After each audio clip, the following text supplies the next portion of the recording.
الحمدللہ درس قرآن کی نشست نمبر 348 ہے۔ اس سے پہلے سورہ الحجرات کی آیت نمبر 8 تک درس دیا جا چکا ہے۔ آج انشاءاللہ تعالی سورہ الحجرات کی آیت نمبر 9 سے درس کا آغاز کیا جائے گا۔ اس میں اللہ رب العزت کا ارشاد پاک ہے: اعوذ باللہ من الشیطان الرجیم، بسم اللہ الرحمن الرحیم۔ وَإِن طَائِفَتَانِ مِنَ الْمُؤْمِنِينَ اقْتَتَلُوا فَأَصْلِحُوا بَيْنَهُمَا فَإِن بَغَتْ إِحْدَاهُمَا عَلَى الْأُخْرَى فَقَاتِلُوا الَّتِي تَبْغِي حَتَّى تَفِيءَ إِلَى أَمْرِ اللَّهِ فَإِن فَاءَتْ فَأَصْلِحُوا بَيْنَهُمَا بِالْعَدْلِ وَأَقْسِطُوا إِنَّ اللَّهَ يُحِبُّ الْمُقْسِطِينَ۔ اور اگر اہل ایمان کے دو گروہ آپس میں لڑ پڑیں تو ان کے درمیان صلح کرا دو، اور اگر زیادتی کرے ایک گروہ دوسرے پر تو پھر سب مل کر لڑو اس سے جو زیادتی کرتا ہے، یہاں تک کہ وہ لوٹ آئے اللہ کے حکم کی طرف۔ تو یہ جو آیہ مقدسہ ہے، اس میں رب کائنات نے اہل ایمان کے دو گروہوں میں لڑنے کا ذکر کیا ہے۔ پہلی بات تو یہ واضح کر دی کہ اگر مسلمانوں کے دو گروہوں میں، دو جماعتوں میں کوئی لڑائی ہو جائے، کوئی اختلاف ہو جائے تو اس سے وہ دائرہ اسلام سے خارج نہیں ہو جاتے، بلکہ دونوں کے لیے کیا فرمایا؟ طائفتان من المؤمنین، مومنوں کے دو گروہ، یعنی وہ اس کے باوجود مومن ہی رہتے ہیں، وہ کوئی کافر نہیں ہو جاتے، وہ دائرہ اسلام سے خارج نہیں ہو جاتے۔ دونوں کے لیے مومن کا اطلاق کیا اللہ نے کہ اگر اہل ایمان کے دو گروہ آپس میں لڑ پڑیں تو ان کے درمیان صلح کراؤ۔ تو کیا اللہ نے حکم دیا کہ اگر مسلمانوں کے دو گروہ لڑ پڑتے ہیں تو ان میں صلح کرنے کا حکم دیا اور اس معاملے کو ختم کرنے کی تعلیم دی۔ اسی میں اگر ہم یہ بات کریں کہ یہ اختلاف صحابہ کرام میں بھی رہا ہے، تابعین میں اور بعد کے لوگوں میں بھی یہ اختلافات رہے ہیں، لیکن اس سلسلے میں یہ چیز سمجھنا بہت ضروری ہے کہ جو صحابہ کرام کے اختلافات ہیں، اس حوالے سے اہل سنت کا جو نظریہ ہے، اعلیٰ حضرت مولانا الشیخ احمد رضا خان قادری نور اللہ مرقدہ کی جو تعلیمات ہیں، ان کا خلاصہ یہ ہے۔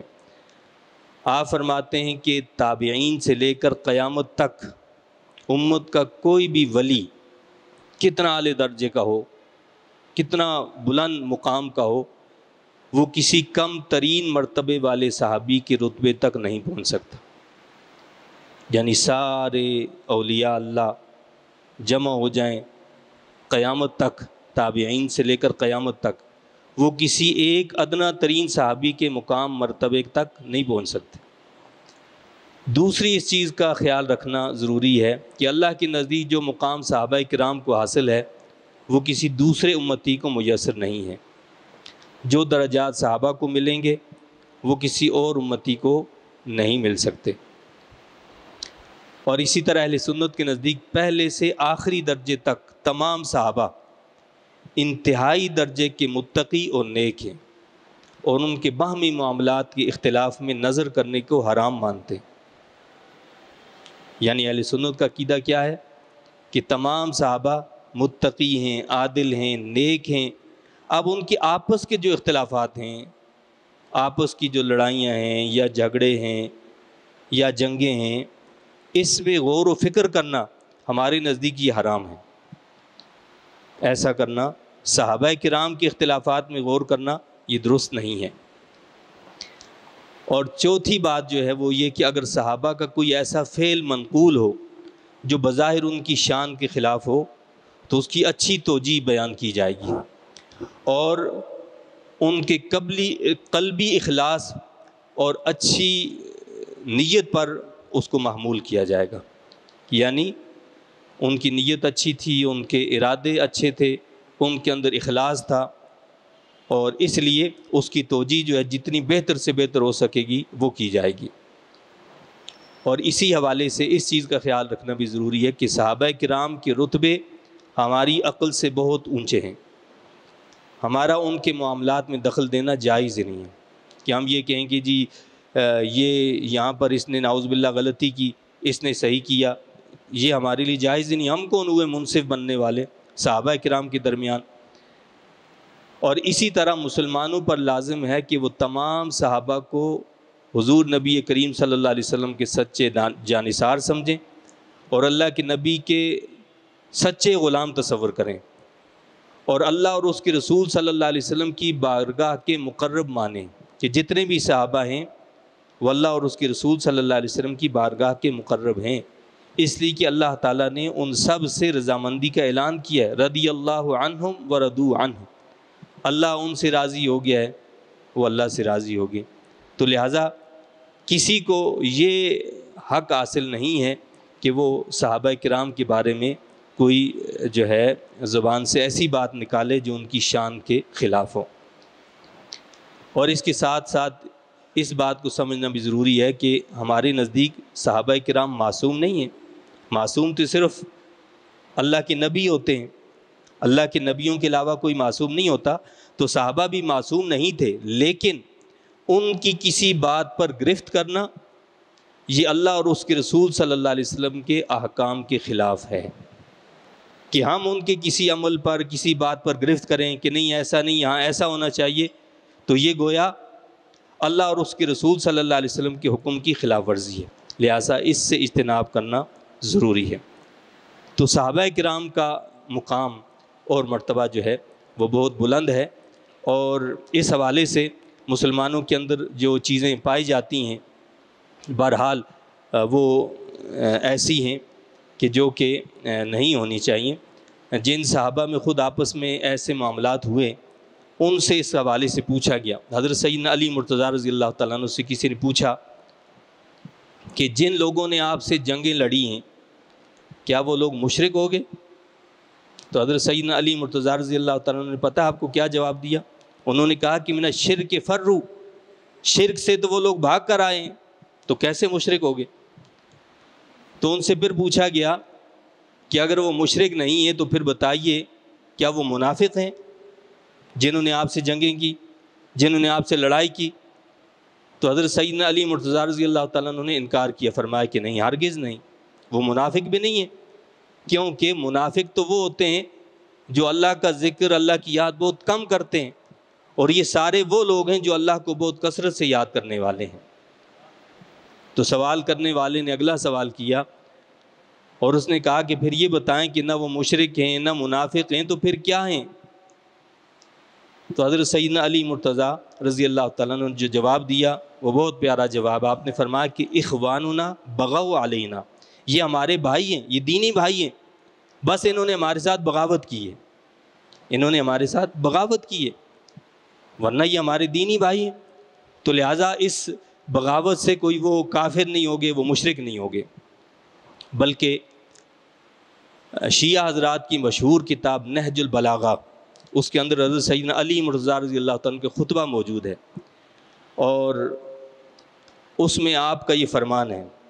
حضرت علی مرتضیٰ رضی اللہ تعالیٰ عنہ خود فرماتے ہیں، کیا فرماتے ہیں کہ ہمارے اور شامیوں کے درمیان اختلاف کا یہ مطلب نہ لیا جائے کہ ہمارا دین ہی الگ الگ ہے، بلکہ دیننا واحد، ہم سب کا دین ایک ہے، ہماری کتاب ایک ہے اور ہمارا نبی بھی ایک ہے. آپ نے کیا فرمایا کہ شامیوں کے ساتھ ہمارا اختلاف ہوا، لیکن کوئی یہ نہ سمجھے کہ ان کا دین الگ ہے، ہمارا دین جدا ہے.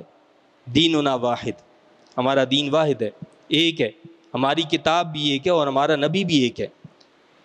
الا مختلفنا فی دم عثمان، البتہ ہمارا اور ان کا جھگڑا جو ہے، اختلاف جو وہ اس بات پر ہے کہ وہ حضرت سیدنا عثمان رضی اللہ عنہ کے خون بہا کا مطالبہ کرتے ہیں. یعنی خون بہا جو حضرت سیدنا عثمان غنی رضی اللہ عنہ کو شہید کیا گیا، اس خون بہا کا مطالبہ کرتے ہیں، اور اس حوالے سے وہ لوگ حضرت عثمان کے خون کے ذمہ دار ہمیں قرار دیتے ہیں یا ہماری جماعت کو قرار دیتے ہیں۔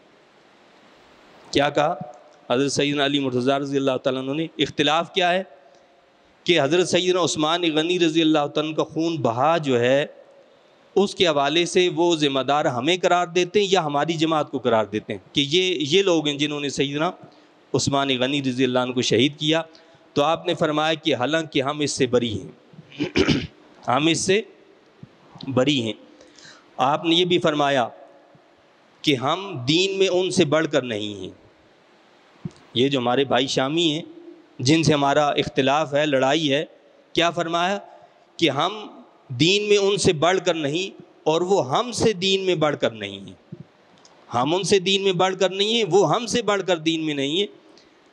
تو اس لیے یہ آپ نے واضح کر دیا کہ وہ ہمارے بھائی ہیں، ہم ان کے بھائی۔ مسلمانوں میں اختلاف ہو سکتا ہے، لیکن جیسے کہ میں نے آپ کو بتایا کہ جو صحابہ کرام کے اختلافات ہیں اس میں ہمیں کوئی حق نہیں پہنچتا کہ ہم کسی پر کوئی نعوذ باللہ انگلی اٹھائیں اور کسی کو کہیں کہ نہیں یہ صحیح تھے اور یہ غلط تھے، یہ ہمیں حق ہرگز نہیں پہنچتا ہے۔ تو اللہ نے یہاں فرمایا ہے کہ جب مسلمانوں کے درمیان کوئی لڑائی ہو جائے، جھگڑا ہو جائے تو فَأَصْلِحُوا بَيْنَهُمَا، ان کے درمیان صلح کرو۔ اور اللہ کے نبی صلی اللہ علیہ وسلم نے، آپ کو پتہ ہے حدیث میں کیا فرمایا؟ فرمایا کیا تمہیں میں ایک ایسا عمل نہ بتاؤں جو نماز سے، روزے سے، صدقہ و خیرات سے افضل ہے؟ صحابہ کرام نے فرمایا کیوں نہیں یا رسول اللہ صلی اللہ علیہ وسلم، ضرور ہمیں بتائیے وہ کون سا عمل ہے جو نماز سے افضل، جو روزے سے افضل، جو صدقہ و خیرات سے افضل؟ تو اللہ کے نبی صلی اللہ علیہ وسلم نے فرمایا کہ دو مسلمانوں کے درمیان صلح کرانا، یہ کیا ہے؟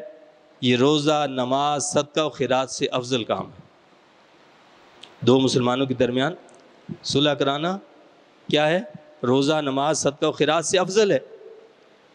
اور پھر اللہ نے صلح کرانے کا حکم دیا ہے، فیصلے کا حکم نہیں دیا، صلح کرانے کا، اس لیے کہ فیصلے میں ہر فریق یہ چاہتا ہے کہ مجھے پورا حق دیا جائے، مجھے یہ کیا جائے۔ لیکن صلح میں کیا ہوتا ہے؟ اس میں ایثار ہوتی ہے، قربانی ہوتی ہے۔ فیصلے سے جو ہوتا ہے معاملات حل تو ہو جاتے ہیں لیکن دشمنیاں ختم نہیں ہوتی۔ صلح کیا ہوتی ہے؟ صلح نفرت کو محبت میں تبدیل کر دیتی ہے۔ صلح کیا کرتی ہے؟ نفرت کو محبت میں تبدیل کر دیتی ہے، اور ایثار و قربانی کا جذبہ پیدا ہو جاتا ہے، اور کوئی فرد، ایک فریق، ایک شخص اپنے حق میں کم چیز کو بھی قبول کر لیتا ہے، اور اس طرح معاملات بگڑنے سے بچ جاتے ہیں۔ تو اللہ نے کیا فرمایا کہ اگر اہل ایمان کے دو گروہ آپس میں لڑ پڑیں تو ان کے درمیان صلح کرا دو۔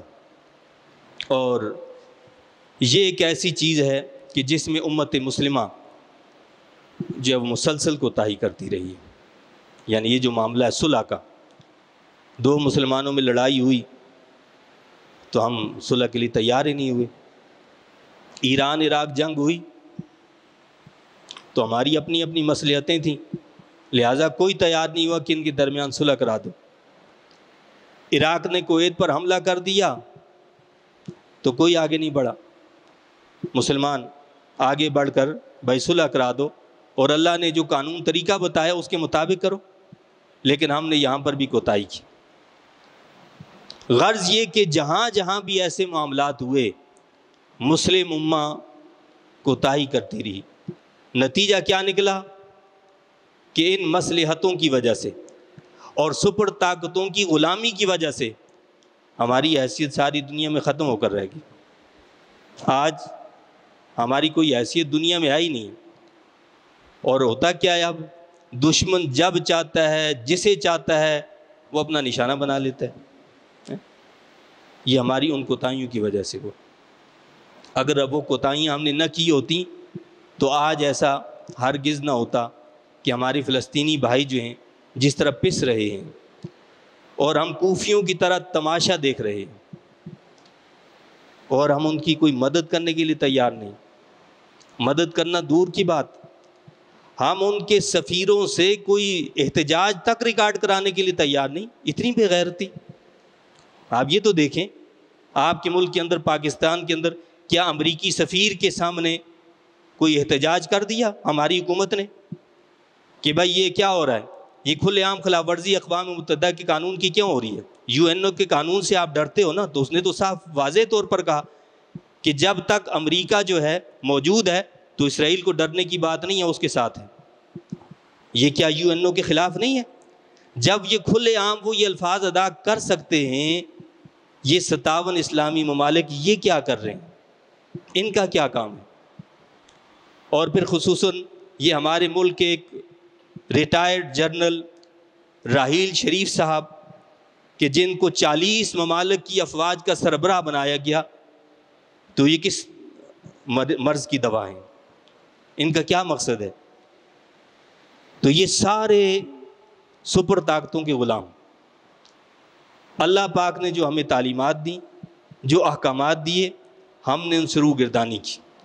جب اس سے روگردانی کی تو آج ہم وہ بن گئے کہ جن کی حیثیت جو وہ تنکوں کی مانند ہے، جھاگ کی طرح ہے کہ جس کا کوئی وزن نہیں ہے. اللہ نے فرمایا کہ اگر اہل ایمان کے 2 گروہ آپس میں لڑ پڑیں تو ان کے درمیان صلح کرا دو، اور اگر زیادتی کرے ایک گروہ دوسرے پر تو پھر سب مل کر لڑو اس سے جو زیادتی کرتا ہے، یہاں تک کہ وہ لوٹ آئے اللہ کے حکم کی طرف. کیا فرمایا؟ صلح کی کوشش کرو. لیکن صلح کرانے کے باوجود وہ اگر صلح نہیں کر رہا کوئی فریق، اب اللہ نے کیا فرمایا کہ جو زیادتی کرنے والا ہے، پھر اس میں دیکھو کہ ظالم کون ہے، تو ظالم کے خلاف مل کر ڈٹ کر سب مقابلہ کرو. ایک ایک نہیں، سب مل کر اس کے خلاف لڑائی کرو اگر وہ صلح کے لیے تیار نہیں ہے. یہاں تک کہ تفیء الی امر اللہ، وہ اللہ کے حکم کی طرف لوٹ آئے. فَإِن فَاءَتْ فَأَصْلِحُوا بَيْنَهُمَا بِالْعَدْلِ وَأَقْسِطُوا، بس اگر لوٹ آئے تو صلح کرا دو ان کے درمیان عدل و انصاف سے، اور انصاف کرو. کیا فرمایا کہ صلح میں ان چیزوں کا خیال رکھنا ہے کہ عدل انصاف قائم ہو، کسی پر زیادتی نہیں ہونی چاہیے، زیادتی نہیں ہونی چاہیے، عدل و انصاف کا معاملہ ہونا چاہیے. اور ان اللہ یحب المقسطین، بے شک اللہ تعالیٰ محبت کرتا ہے انصاف کرنے والوں سے. انما المؤمنون اخوۃ فاصلحوا بین اخویکم واتقوا اللہ لعلکم ترحمون، بے شک اہل ایمان بھائی بھائی ہیں، بس صلح کرا دو اپنے 2 بھائیوں کے درمیان، اور ڈرتے رہا کرو اللہ سے تاکہ تم پر رحم فرمایا جائے. یعنی اگلی آیت میں پھر اللہ نے کیا فرمایا کہ اہل ایمان کیا ہیں؟ انما المؤمنون اخوہ، سارے مسلمان بھائی بھائی ہیں. مشرق مغرب جنوب شمال کہیں پر بھی رہنے والا کوئی مسلمان ہے، وہ سارے ایک ہیں، وہ ایک جسم کی مانند ہیں، وہ سب بھائی بھائی ہیں. فاصلحوا بین اخویکم، اپنے بھائیوں کے درمیان صلح کراؤ. لیکن یہاں ایک اہم بات جو ہے وہ کیا؟ واتقوا اللہ. پچھلی آیت میں اتقوا اللہ کے الفاظ استعمال نہیں کیے، یہاں اتقوا اللہ کے الفاظ استعمال کیے. اس کی وجہ کیا ہے کہ پہلے 2 جماعتوں 2 گروہوں کا ذکر ہوا. عام طور پر ایسا ہوتا ہے کہ آدمی جماعتوں کا 2 گروہوں کا جھگڑا ہو جائے تو وہ کوشش کرتا ہے کہ ان کے درمیان صلح ہو جائے، کیونکہ اسے خدشہ ہوتا ہے کہ اس کی لپیٹ میں نہ آ جاؤں، اس لیے وہ کوشش کرتا ہے کہ آپس میں صلح ہو جائے. لیکن جب 2 بھائیوں کا معاملہ ہو، 2 مسلمان بھائیوں کا معاملہ ہے، 2 خاندان کے افراد کا معاملہ ہے، ذاتی حیثیت میں معاملہ ہے، تو لوگ پیچھے ہٹ جاتے ہیں، جی لڑنے دو جی. اللہ فرماتا ہے واتقوا اللہ، اللہ سے ڈرو. تمہارے 2 بھائی بھی اگر ان میں اختلاف ہو جائے تو پیچھے مت ہٹو، ان کے درمیان صلح کرا دو. اللہ سے ڈرو، اللہ کا خوف کرو. اللہ کو یہ بات پسند نہیں ہے کہ 2 بھائی آپس میں ایک دوسرے سے جدا ہو جائیں. لہٰذا اتقوا اللہ، اللہ سے ڈرو. اللہ سے ڈرو گے تو لعلکم ترحمون، تم یہ سمجھتے ہو کہ جی ٹھیک ہے یہ لڑتے رہیں، بس ہم اپنا زندگی گزارتے رہیں گے. اللہ فرماتا ہے کہ اگر تمہیں رحم چاہتے ہو کہ اللہ تم پر رحم کرے تو پھر ان میں صلح کراؤ. ورنہ تم پر بھی رحم نہیں کیا جائے گا۔ ان کے درمیان صلح کراؤ گے تو اللہ تم پر رحم فرمائے گا۔ یا ایھا الذین آمنوا لا یسخر قوم من قوم عسى ان یکونوا خیرا منهم ولا نساء من نساء عسى ان یکن خیرا منہن۔ اے ایمان والو، نہ تمسخر اڑایا کرو مردوں کی ایک جماعت دوسری جماعت کا، اور شاید وہ ان مذاق اڑانے والوں سے بہتر ہوں، اور نہ عورتیں مذاق اڑایا کریں دوسری عورتوں کا، شاید وہ ان سے بہتر ہوں۔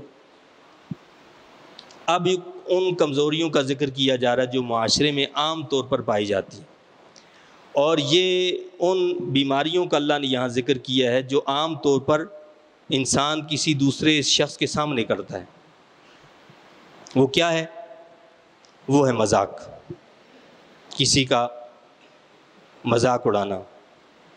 تو گویا اللہ رب العزت نے اس سے پہلے اس سورہ مقدسہ میں اپنے حبیب کریم صلی اللہ علیہ وسلم کی بارگاہ کے آداب سکھائے تھے۔ اب یہاں پر اللہ تعالیٰ نے آپس میں ایک دوسرے کا احترام کرنے کی، آپس میں محبت رکھنے کی تلقین فرمائی کہ زندگی گزارنے کی کچھ آداب اور طریقے ہوتے ہیں، اور فسق و فسوق جو ہوتا ہے، نافرمانی جو ہوتی ہے، گناہ جو ہوتا ہے، اس کی اکثر وجہ جو ہوتی ہے وہ کیا ہوتی ہے کہ انسان اپنے آپ کو دوسروں سے بہتر اور برتر سمجھتا ہے۔ یہ ہر انسان کے اندر ایک یوں کہہ لیں کہ ایک شیطانی جذبہ ہے۔ شیطان نے حضرت آدم علیہ السلام کے سامنے کیا کہا تھا؟ کہا کہ انا خیر منہ، اے اللہ تو نے اس آدم کو مٹی سے بنایا ہے، مجھے تو آگ سے بنایا، میں اس سے بہتر ہوں۔ تو انسان کے اندر یہ جو جذبہ ہے یہ ایک شیطانی جذبہ ہے۔ کیا ہے؟ وہ چاہتا ہے کہ جی میں دوسرے سے اچھا رہوں، میری واہ واہ ہوتی رہے، میری تعریف ہوتی رہے، میں بڑا رہوں، سب مجھے بڑا مانے۔ اب کیا ہوتا ہے کہ جب وہ یہ دیکھتا ہے کہ کوئی شخص اس سے آگے بڑھ رہا ہے تو وہ یہ سمجھتا ہے کہ یار یہ اگر آگے بڑھ گیا تو میں بڑا نہیں رہوں گا، میں چھوٹا ہو جاؤں گا شاید۔ یہ اس کی کمظرفی یا کمزوری ہوتی ہے۔ وہ یہ سمجھتا ہے کہ اگر یہ آگے بڑھے گا تو میں چھوٹا ہو جاؤں گا، لہٰذا اس کو گراؤ گے تو تم بڑے بنو گے۔ یہ شیطانی جذبہ ہے۔ یہ شیطانی جذبہ کیا کہتا ہے؟ تم اس کو گراؤ گے تو بڑے بنو گے۔ اب وہ کیا کرتا ہے؟ دوسرے کو گرانے کی کوشش کرتا ہے۔ اب اس میں کیا چیزیں آتی ہیں؟ یعنی مذاق انسان کس کا اڑاتا ہے؟ جس کو اپنے سے حقیر سمجھتا ہے، کم تر سمجھتا ہے۔ آپ جس کو اپنے سے بڑا سمجھتے ہوں، جس کی تعظیم تکریم کرتے ہوں، تو آپ کبھی اس کا مذاق نہیں اڑاتے، کبھی اس کے ساتھ ایسی بات نہیں کرتے جو مذاق کے اس میں چلی جائے، بلکہ اس کا ادب احترام قائم رہتا ہے۔ ہمیشہ مذاق اس کا اڑایا جاتا ہے جسے ہم کم ترین سمجھتے ہیں، اپنے سے کم سمجھتے ہیں۔ تو اللہ نے کیا فرمایا کہ اے ایمان والو، نہ تمسخر اڑایا کرے مردوں کی ایک جماعت دوسری جماعت کا، ٹھیک ہے؟ شاید وہ ان مذاق اڑانے والوں سے بہتر ہوں، اور نہ عورتیں مذاق اڑایا کریں دوسری عورتوں کا۔ پہلی چیز تو یہ ہے کہ اللہ نے یہاں نہیں فرمایا کہ عورتیں مردوں کا مذاق نہ اڑائیں، مرد عورتوں کا مذاق نہ اڑائیں۔ اس میں اشارہ کیا ہے؟ اسلام مخلوط سوسائٹی کا قائل ہی نہیں ہے۔ بھائی یہ بات تو وہاں ہو جہاں مرد و زن کا اختلاط ہو۔ اسلام تو اس کی اجازت ہی نہیں دیتا کہ مرد اور عورت ایک ساتھ بیٹھیں، ایک ساتھ اٹھیں، نہیں۔ مردوں کا الگ مقام ہے، عورتوں کا ایک الگ مقام ہے۔ تو لہٰذا پہلی چیز اشارہ یہ دیا کہ مرد الگ ہیں، عورتیں الگ ہیں۔ مردوں کو بھی منع کر دیا کہ وہ کسی کا مذاق نہ اڑائیں، اور جب مردوں کو منع کر دیا تو عموماً جو قرآن میں احکام ہیں، جو مردوں کو حکم دیا جاتا ہے وہی عورتوں کو بھی ہوتا ہے، اسی کے ماتحت عورتیں بھی ہوتی ہیں۔ لیکن یہاں خاص طور پر اللہ تعالیٰ نے مردوں کے ذکر کے بعد خصوصاً عورتوں کا ذکر کیا کہ نہ مرد دوسرے مردوں کا مذاق اڑائیں، نہ عورتیں دوسری عورتوں کا مذاق اڑائیں۔ اس کی وجہ یہ ہے کہ عورتوں میں یہ بیماری زیادہ پائی جاتی ہے، خود نمائی، اپنے کو دوسرے سے اچھا سمجھنا، دوسرے کی گفتگو کا مذاق اڑانا، اس کے لباس کا مذاق اڑانا، اس کی اٹھنے بیٹھنے کا مذاق اڑانا، اس کی کسی اور چیز کا مذاق اڑانا۔ اللہ نے دونوں گروہوں کو، عورتوں کو بھی مردوں کو بھی اس سے منع فرما دی، اور بلکہ ہر طرح کے استہزاء سے روک دیا۔ یہ مذاق آنکھ کے اشارے سے بھی ہوتا ہے، آنکھ کے اشارے سے بھی روک دیا، بعض اوقات نقل اتاری جاتی ہے، اس سے بھی روک دیا گیا۔ اور اسی طرح کبھی انسان جو ہے کسی کے لباس پر طعنا کرتا ہے، کسی کی گفتگو پر طعنا کرتا ہے، اللہ پاک نے ان ساری چیزوں سے منع فرما دیا۔ اب یہ مذاق جو ہے مذہبی اور نظریاتی اختلاف کی وجہ سے ہو یا دوسرے کو حقیر سمجھنے کی وجہ سے ہو، دونوں صورتوں میں اللہ نے اس سے روکا ہے اور منع فرمایا۔ تو کیا فرمایا کہ جس کا تم مذاق اڑا رہے ہو سکتا ہے وہ تم سے بہتر ہو۔ وَلَا تَلْمِزُوا أَنفُسَكُمْ وَلَا تَنَابَزُوا بِالْأَلْقَابِ، اور نہ عیب لگاؤ ایک دوسرے پر، اور نہ برے القاب سے کسی کو بلاؤ، کسی کا عیب نہ نکالو، اور کسی کو برے القاب سے نہ پکارو، یعنی کسی کو لنگڑا، اندھا، اس طرح کے نام لیے کہ جو اس کو ناپسند ہیں، ایسے القابات سے پکارنے سے منع فرمایا۔ ہمارے معاشرے کے اندر نام کوئی بالکل بگاڑ دیا جاتا ہے، نام کچھ ہوتا ہے، اس کا نام کچھ اور لیا جاتا ہے، تو اس سے اجتناب کرنا چاہیے۔ لیکن خصوصاً کیا فرمایا کہ کوئی ایسا القاب کہ جس کو اگلا شخص ناپسند کرتا ہے، اس لقب سے کسی کو پکارنا یہ جائز نہیں ہے۔ بئس الاسم الفسوق بعد الایمان، کتنا ہی برا نام ہے مسلمان ہو کر فاسق کہلانا۔ یعنی اس کا مطلب یہ ہے کہ جو کسی کا مذاق اڑاتا ہے، جو کسی کا عیب تلاش کرتا ہے، جو کسی کے برے القابات پکارتا ہے، برے نام سے پکارتا ہے، اللہ کیا فرماتا ہے، یہ ایسا فعل ہے کہ مسلمان ہو کر اپنے آپ کو فاسق کہلانا ہے۔ جو کسی کا برے لقب سے کسی کو پکارتا ہے، گویا وہ اپنے آپ کو مسلمان کے بجائے فاسق کہلانا پسند کرتا ہے۔ وَمَن لَّمْ يَتُبْ فَأُولَٰئِكَ هُمُ الظَّالِمُونَ، اور جو لوگ باز نہیں آئیں گے اس روش سے تو وہی بے انصاف ہیں، وہ ظالم لوگ ہیں۔ فرمایا کہ ایسا عمل ہے کہ اس سے توبہ کرنی چاہیے۔ یا ایھا الذین آمنوا اجتنبوا کثیرا من الظن ان بعض الظن اثم ولا تجسسوا ولا یغتب بعضکم بعضا۔ اب اس اگلی آیت میں اندر اللہ نے 3 اور چیزوں کا ذکر کیا ہے، اور یہ 3 چیزیں وہ ہیں کہ جو عام طور پر انسان کی پیٹھ پیچھے ہوتی ہیں۔ یعنی پہلے جن 3 چیزوں کا ذکر ہوا، مذاق، عیب اور کسی کا برا لقب، یہ منہ پر ہوتا ہے عموماً، لیکن اب جن چیزوں کا ذکر ہے یہ پیٹھ پیچھے ہوتی ہیں، اور یہ نفسیاتی ایک تجزیہ بھی ہے۔ یعنی نفسیاتی طور پر بھی ایسا ہی ہوتا ہے۔ کیا ہوتا ہے؟ اللہ نے سب سے پہلے کیا فرمایا؟ اے ایمان والو، دور رہا کرو بکثرت بدگمانیوں سے۔ سب سے پہلے کیا ہوتا ہے؟ دل کے اندر بدگمانی پیدا ہوتی ہے، یا بدگمانی پیدا کی جاتی ہے۔ کیا ہوتا ہے؟ دل جو ہے کسی کے بارے میں برا گمان کرتا ہے۔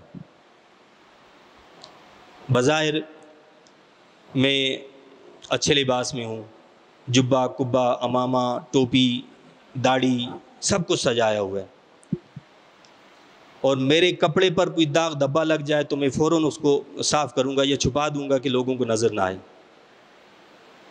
اللہ پاک یہاں بتا رہا ہے کہ لوگوں سے تو تم بڑے چھپاتے ہو عیبوں کو کہ لوگوں کو نظر نہ آئے۔ ایک مقام وہ ہے جو اللہ سے پوشیدہ نہیں ہے، وہ تمہارا دل ہے۔ بظاہر کتنے اچھے کپڑے کیوں نہ پہن رکھے ہوں، امامہ، داڑھی، ٹوپی، سب کچھ بھی ہو، تمہارے دل میں کسی کے لیے برا خیال ہے تو تم گندے ہو۔ تمہارے دل میں خیالات برے ہیں، تم اچھے انسان نہیں بلکہ برے انسان ہو، گندے انسان ہو اور پلید انسان ہو۔ اسلام اس بات کی اجازت نہیں دیتا کہ اس دل کو جو خانہ خدا ہے، جو اللہ کا گھر ہے، اس کو ناپاک رکھا جائے، اسے پاک رکھنے کی ضرورت ہے۔ گمان اچھے بھی ہوتے ہیں، اچھے گمان کیے جا سکتے ہیں، اور حکم ہے کہ حسن ظن رکھو، مومن سے حسن ظن۔ علماء نے یہاں تک لکھا کہ اگر کسی مسلمان کی کسی بات میں 99 باتیں کفریہ ہوں اور ایک بات وہ ہو جس سے پتہ چلتا ہو یہ کافر نہیں مومن ہے، تو اس پر ایمان کا اطلاق کیا جائے گا، وہ مومن ہے، کافر نہیں ہے۔ حسن ظن اتنا 99 چیزیں ایسی ہیں کہ جس سے کیا کہا کہ کفر کا اطلاق ہوتا ہے، لیکن ایک چیز ایسی پائی جاتی ہے تو اس پر حکم کیا ہوگا؟ مومن کا اطلاق کیا جائے گا۔ تو یہاں یہ بتایا جا رہا ہے کہ مومن سے حسن ظن تو رکھا جائے، لیکن بدگمانی، کیا فرمایا اللہ نے؟ اجتنبوا کثیرا من الظن، اچھے گمان تو رکھنے چاہیے، لیکن اکثر جو گمان ہوتے ہیں وہ اچھے نہیں بلکہ برے گمان ہوتے ہیں۔ اللہ نے فرمایا کہ دور رہا کرو بکثرت بدگمانیوں سے، لوگوں سے بدگمانی مت رکھا کرو۔ اگر کسی کے دل کے اندر کسی دوسرے کے لیے برے خیالات ہیں، اسے چاہیے کہ وہ اپنے اس دل کو دھوئے، اس کو صاف کرے۔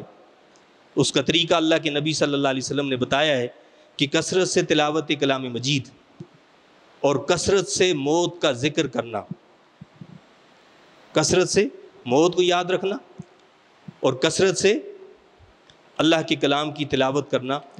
اور کسی شاعر نے بڑی خوبصورت بات کہی ہے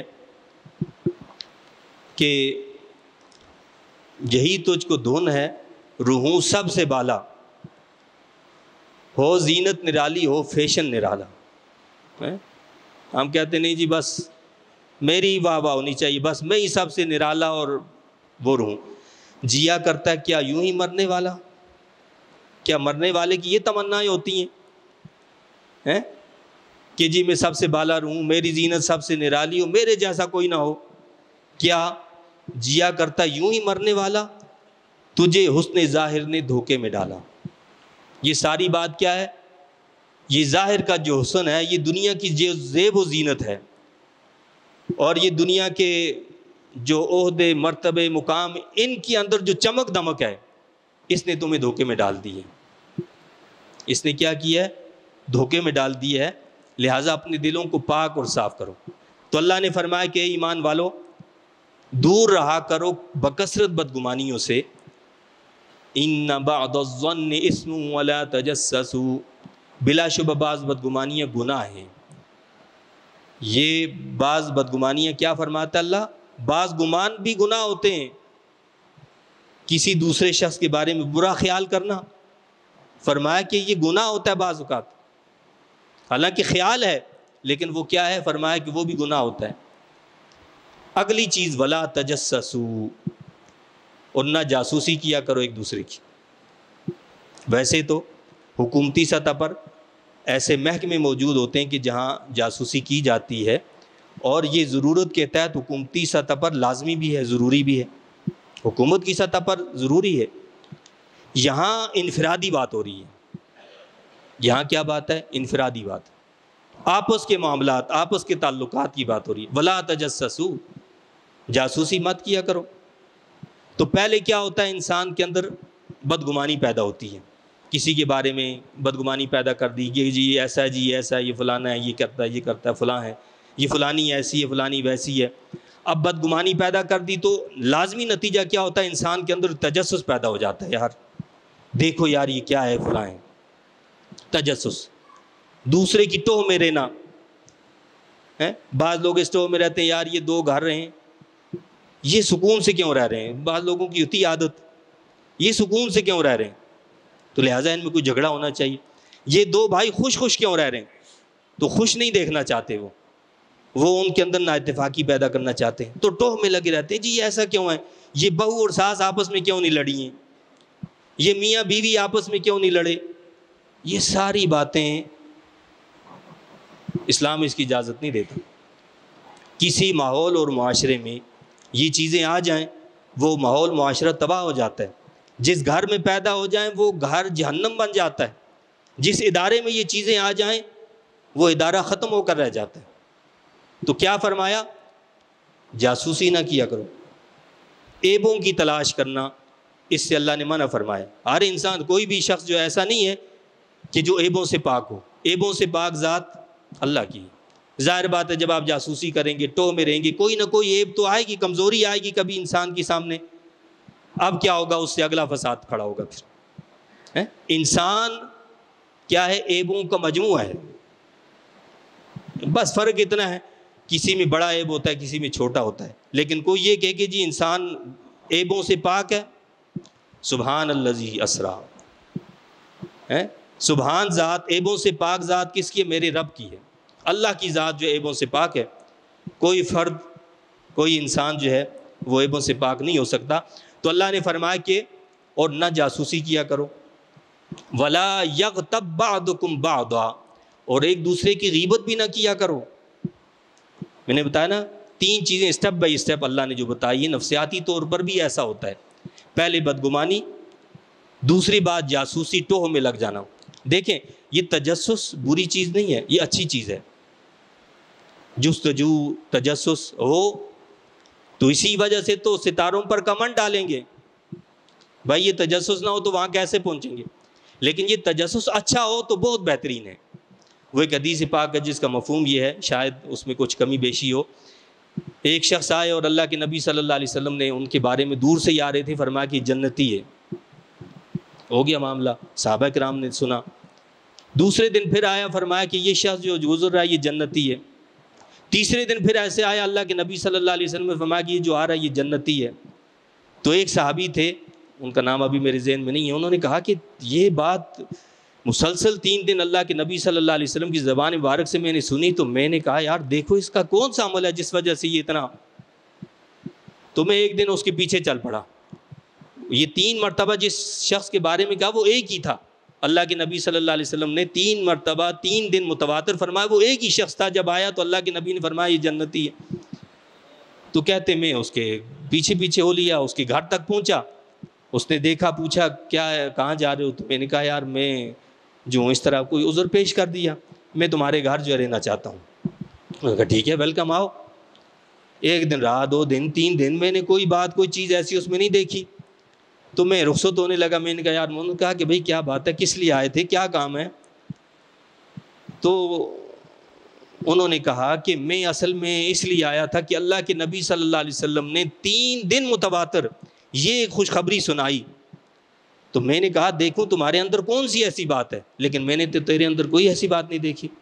اس نے کہا یار میرے اندر تو کوئی ایسی بات نہیں ہے، تو میں تو یہی جو تمہارے سامنے۔ ٹھیک ہے ابھی چل۔ اس نے کہا ٹھہرو سنو، ایک بات ضرور ہے، میں نے کبھی کسی مسلمان کے لیے اپنے دل میں برا خیال پیدا نہیں کیا۔ انہوں نے کہا یہی وہ بات ہے جس بنا پر اللہ کے نبی صلی اللہ علیہ وسلم نے 3 دن متواتر یہ کہا کہ یہ شخص جنتی ہے۔ لیکن جس سے منع کیا وہ کیا ہے؟ کسی کے عیبوں کو تلاش کرنا، تجسس کرنا، اس سے اللہ کے نبی صلی اللہ علیہ وسلم نے منع فرمایا۔ اب کیا ہوتا ہے کہ پہلے بدگمانی، پھر تجسس، اور تیسرا اسٹیپ کیا ہوتا ہے؟ غیبت۔ یعنی پہلے انسان کا دماغ ملوث ہوتا ہے گناہ میں، دل استعمال ہوتا ہے اس کے گناہ میں، دوسری مرتبہ دماغ اس کا تجسس میں پڑتا ہے، وہ گناہ میں شامل ہوتا ہے، تیسری مرتبہ زبان، جسم اس کا شامل ہو جاتا ہے۔ فرمایا کہ کسی کی غیبت بھی نہ کیا کرو۔ اب یہ غیبت کیا ہے؟ اللہ کے نبی صلی اللہ علیہ وسلم کی زبان مبارک سے اللہ کے نبی سے پوچھا کہ یہ غیبت کیا ہے؟ فرمایا کہ ذکر کا اخاک بما یکرہ، اپنے بھائی کا ایسا ذکر کرنا جو اسے ناپسند ہو۔ کیا ہوا؟ اللہ کے نبی صلی اللہ علیہ وسلم سے صحابہ نے عرض کی کہ یا رسول اللہ صلی اللہ علیہ وسلم، وہ بات اس کے اندر پائی جاتی ہے، ہم کہتے ہیں نا کسی کی برائی کرتے ہیں، یار میں اس کے منہ پہ کہہ دوں گا، میں اس کے سامنے یہ بات کروں گا۔ تو صحابہ نے بھی فرمایا کہ یا رسول اللہ صلی اللہ علیہ وسلم، وہ بات جو ہم نے اس کی بتائی ہے وہ اس کے اندر پائی جاتی ہے۔ اللہ کے نبی نے کیا فرمایا؟ ان کان فیہ ما تقول اغتبتہ، اگر وہ عیب اس کے اندر پایا جاتا ہے اور تم نے اس کے پیٹھ پیچھے ایسا کہا، یہی تو غیبت ہے۔ غیبت اسی کا نام ہے کہ وہ عیب اس کے اندر موجود ہے، وہ پسند نہیں کرتا کہ 2 لوگوں کے سامنے تم اس کا ذکر کرو، اس کو غیبت کہا جاتا ہے۔ اس سے منع فرمایا قرآن نے، وَلَا يَغْتَبْ بَعْضُكُمْ بَعْضًا، ایسی بات کرنا کہ اگر تم اس کے سامنے کرو اسے ناپسند ہو۔ اور کیا فرمایا اللہ کے نبی صلی اللہ علیہ وسلم نے؟ پھر ایسی بات کرنا جو اس کے اندر موجود ہی نہیں، اس کے بارے میں کیا حکم ہوگا؟ بھائی یہ تو ایسی بات کی جا رہی ہے جو اس کے اندر پائی جاتی ہے۔ اللہ کے نبی فرماتے ہیں کہ یہ منع ہے، یہ حرام ہے، غیبت حرام ہے۔ وَإِن لَّمْ يَكُنْ فِيهِ فَقَدْ بَهَتَّهُ، اللہ کے نبی نے فرمایا کہ تم اس کے بارے میں ایسی بات کہتے ہو جو اس کے اندر پائی نہیں جاتی، وہ تو بہتان ہے۔ یعنی اس کا مطلب کیا ہوا کہ کسی کے اندر اگر کوئی برائی پائی جاتی ہے، سچی بات آپ کہہ رہے ہیں، یہ غیبت ہے، اور اگر آپ جھوٹی بات کہتے ہیں اس کے بارے میں، یہ بہتان ہے۔ اور دو افراد کے درمیان لڑائی کے لیے کوئی ایسی بات کہتے ہیں، اسے چغلی کہا جاتا ہے۔ یعنی آپ نے وہ بات کسی کے سامنے اس لیے کی تاکہ ان کے درمیان لڑائی جھگڑا فساد، دلوں میں اختلاف پیدا ہو جائے، اسے چغلی کہا جاتا ہے۔ اور اللہ کے نبی نے فرمایا ہے کہ جو چغل خور ہے اس پر جنت حرام ہے، اس پر جنت حرام ہے۔ کہ جو چغلی کرنے والا ہے، دو مسلمانوں کے درمیان فساد پیدا کرنے والا ہے، اس پر جنت کو اللہ کے نبی نے فرمایا کہ اس پر حرام ہے۔ اس لیے یہ وہ چیزیں ہیں کہ جو معاشرے کو تباہ کر دیتی ہیں۔ اللہ نے جو مثال دی آپ اس سے اندازہ کریں۔ أَيُحِبُّ أَحَدُكُمْ أَن يَأْكُلَ لَحْمَ أَخِيهِ مَيْتًا فَكَرِهْتُمُوهُ، کیا پسند کرتا ہے تم میں سے کوئی شخص کہ اپنے مردہ بھائی کا گوشت کھائے؟ تم اسے تو مکروہ سمجھتے ہو۔ اس غیبت کو اللہ نے مردہ بھائی کا گوشت کھانے سے تشبیہ دی ہے۔ کسی کے گھر میں جنازہ ہو جائے، وہ تو گھر کا پکا ہوا کھانا نہیں کھاتا اس دن، اس کو اتنا غم ہوتا ہے، تکلیف ہوتی ہے۔ اللہ فرماتا ہے کہ مردہ تمہارا بھائی جس میں تمہیں اپنا گھر کا کھانا کھانے کو دل نہیں چاہتا، تم اپنے اس مردہ بھائی کے گوشت کو کاٹ کے کھاؤ گے؟ یہ غیبت کرنا ایسے ہی ہے کہ تم اپنے مردہ بھائی کا گوشت کھا رہے ہو، تم اس کو تو ناپسند کرتے ہو اور دوسرے بھائی کی غیبت کرتے ہو، اس میں تمہیں مسئلہ ہی نہیں ہوتا۔ اور اللہ معاف کرے، آج اس سے کوئی نہیں بچا ہوا۔ بعض اوقات ایسا ہوتا ہے کہ آپ تو غیبت نہیں کر رہے، دوسرا بندہ آ کر غیبت شروع کر دیتا ہے، تو غیبت کرنے والا، غیبت سننے والا، دونوں کو کہا یہ برابر ہے۔ اس لیے حکم یہ ہے کہ جب کوئی غیبت کرے تو آپ اس کی بات کو جو ہے کاٹ دیں، دوسری بات شروع کر دیں، موضوع تبدیل کر دیں، بیزاری کا اظہار کریں، اٹھ جائیں، کوئی اور رویہ اختیار کریں یا اس شخص کی تعریف کریں، لیکن اس میں شامل نہ ہوں، اس میں شامل نہیں ہوں، ورنہ ان لوگوں میں شامل کیا جائے گا کہ جو غیبت کرنے والے۔ حسن بصری رحمہ اللہ نے فرمایا کہ غیبت کا کفارہ یہ ہے کہ اگر آپ نے کسی کی غیبت کی ہے، کسی کی پیٹھ پیچھے اس کی کوئی برائی بیان کی ہے، آپ فرماتے ہیں کہ تم اس کے لیے اب بکثرت اللہ سے توبہ استغفار کرو، معافی مانگو کہ اللہ تعالیٰ اس کو معاف کر دے۔ جب تم اس کے لیے معافی کا اللہ سے سوال کرو گے تو فرشتے تمہارے لیے معافی کا سوال کریں گے نا۔ بھائی ہم اس کے لیے کریں گے دعا، یا اس کے لیے تم نے بری بات لوگوں سے کہی، اب تم اللہ سے معافی مانگو اور اس کے لیے دعا کرو گے یا اللہ اس کو بلند مقام عطا کر دے، اس کو عزت عطا کر دے، تم اس کے لیے دعا کرو گے، فرشتے تمہارے لیے پھر دعا کریں گے نا۔ تو یہ یعنی پہلی چیز تو یہ بتائی کہ اس سے تو معافی مانگو۔ لیکن اگر کہیں اندیشہ ہو کہ بھائی اگر ہم اس سے جا کر معافی مانگیں گے تو مسئلہ ختم ہونے کے بجائے بڑھ جائے گا، تو وہاں کیا حکم ہے؟ وہاں پھر تم اس کے لیے توبہ استغفار اللہ سے کثرت سے معافی مانگو تاکہ تمہیں بھی اللہ تعالیٰ معاف فرمائے۔ واتقوا اللہ، اور ڈرتے رہا کرو اللہ سے، ان اللہ تواب الرحیم، بے شک اللہ تعالیٰ بہت توبہ قبول کرنے والا، ہمیشہ رحم کرنے والا ہے۔ اللہ تعالیٰ سے دعا التجا ہے کہ اللہ تعالیٰ ہمیں مسائل شریعہ کو سیکھنے سمجھنے کی اور ان کے مطابق عمل کرنے کی توفیق عطا فرمائے۔ آمین۔ وآخر دعوانا ان الحمد للہ رب العالمین۔